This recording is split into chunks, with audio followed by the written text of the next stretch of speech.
భారతీయ జనతా పార్టీలో అంతర్గత సమస్యలు మొదలవడానికి ఆస్కారం లేదంటారా?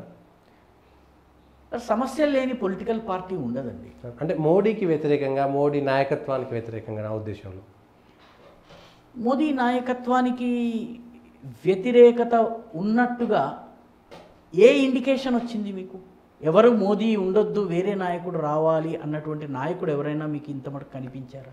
గతంలో 10 సంవత్సరాల పాటు మోడీ అంటే భయంతో ఉన్నారు, కానీ లోపల మేము కూడా ఒకసారి ప్రధానమంత్రి కావాలని ఏ రాజ్నాథ్ సింగో, ఏ గడ్కరీయో, ఇంకెవరో మేమైతే ఎందుకు కాకూడదు? రాజకీయంలో నేను ప్రధానమంత్రి కాకూడదు అనుకున్న వాళ్ళు ఉంటారా? ఓకే. ఇప్పుడు మనం రాజకీయాల్లో నేను ఈరోజు పాలిటిక్స్లోకి వచ్చాననుకోండి, పాలిటిక్స్లోకి వస్తే నేను ప్రధానమంత్రి కావాలనుకుంటాను, ముందు ఎమ్మెల్యే, సరే దానికి ఒక రోడ్ మ్యాప్ ఉండొచ్చును, కానీ ప్రధానమంత్రి పదవికి బీజేపీలో ఒక 15 మంది అభ్యర్థులు ఉన్నారు, ఒకరు కాదు. ప్రధానమంత్రి కావడానికి కావలసినటువంటి అన్ని అర్హతలు సామర్థ్యాలు ఉన్నటువంటి వాళ్ళు దాదాపుగా ఒక 15 మంది ఉన్నారు. కాంగ్రెస్ పార్టీలో కూడా ప్రధానమంత్రి కావడానికి కావలసినటువంటి సామర్థ్యం ఉన్నవాళ్ళు 6-7 అయితే ఖచ్చితంగా ఉన్నారు. ఈ 6-7 కాకుండా ఒక వ్యక్తి ముందుకు రావచ్చు, అది వేరే విషయం. కాబట్టి 6-7 ప్రధానమంత్రి అభ్యర్థులు ఉండడం అనేది బలమైనటువంటి శక్తిగతవంతమైనటువంటి ఏ పార్టీలోనైనా ఉంటారు. ఓకే. బీజేపీలో కూడా ఉంటారు. అందులో మనము కాదని తిరుగుబాటు వచ్చేటువంటి అవకాశాలు అయితే లేవు పదవి కోసం పార్టీలో. తిరుగుబాటు రావడం వల్ల బీజేపీకి అధికారం పోతుంది. అవును. ఫస్ట్ జరిగేది ఏంటంటే, ఈరోజు ఉన్నటువంటి 240 సీట్లలో తిరుగుబాటు కనుక వచ్చి ఒక 70 మందో 80 మందో వేరే వైపు వెళ్తే అధికారం పోతుంది. ఈయన అధికారం రాదు, ఆయనకి అధికారం రాదు. అతడు సినిమా డైలాగ్ లాగా ఉంటుంది అనమాట. ఫలానా వారు పోతే మీరు ముఖ్యమంత్రి అవుతారు, కానీ ఫలానా వారు చంపితే మీరు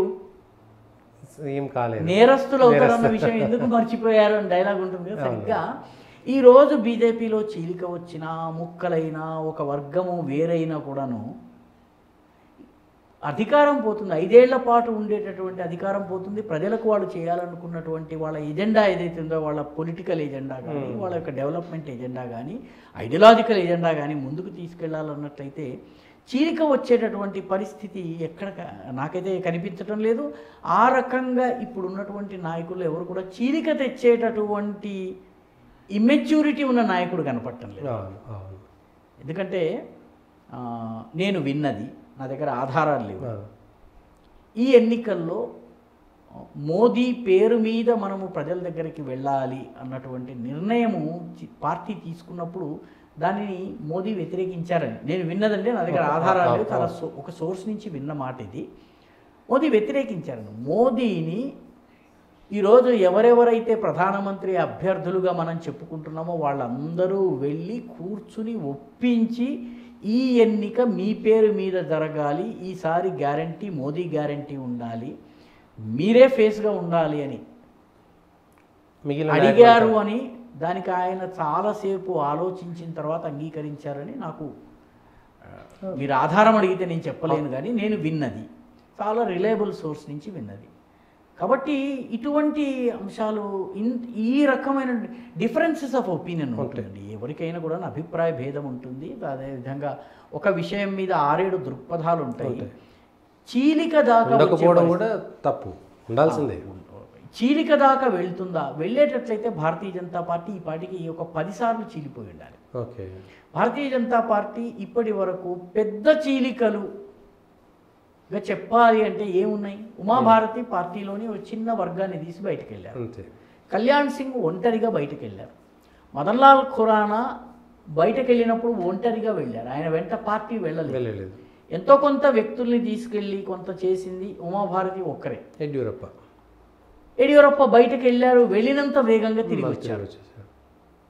కాబట్టి ప్రాంత స్థాయిలో చిన్న చిన్న రెబెలియన్స్ ఏవైతే వచ్చినాయో అవి ఈ నాయకులందరూ మళ్ళీ బీజేపీలోకి వచ్చారు. మీరు గమనించవలసినటువంటి విషయం, కళ్యాణ్ సింగ్ చనిపోయేటప్పుడు బీజేపీ కండువా కప్పుకున్నారు. మదన్ లాల్ ఖురానా అంతే. యడియూరప్ప పరిస్థితి ఈరోజు ఆయన పార్టీలోనే ఉన్నారు, పార్టీ కోసమే పనిచేస్తున్నారు. ఉమాభారతి పార్టీలో ఉన్నారు. కాబట్టి రాష్ట్ర స్థాయిలో నాయకత్వపు కేంద్ర నిర్ణయాలను సవాలు చేస్తూ కొంత చీలికలు వచ్చినా అవి శాశ్వతంగా నిలబడలేదు. ఏ పార్టీ కూడాను 5 సంవత్సరాల వరకు కూడా మనుగడ సాగించలేదు. ఇది గమనించాల్సిన విషయం. కేంద్ర స్థాయిలో పార్టీ యొక్క నేచర్ అండ్ క్యారెక్టర్ని కనుక చూసినట్లయితే ఆ రకమైన చీలిక వచ్చేటువంటి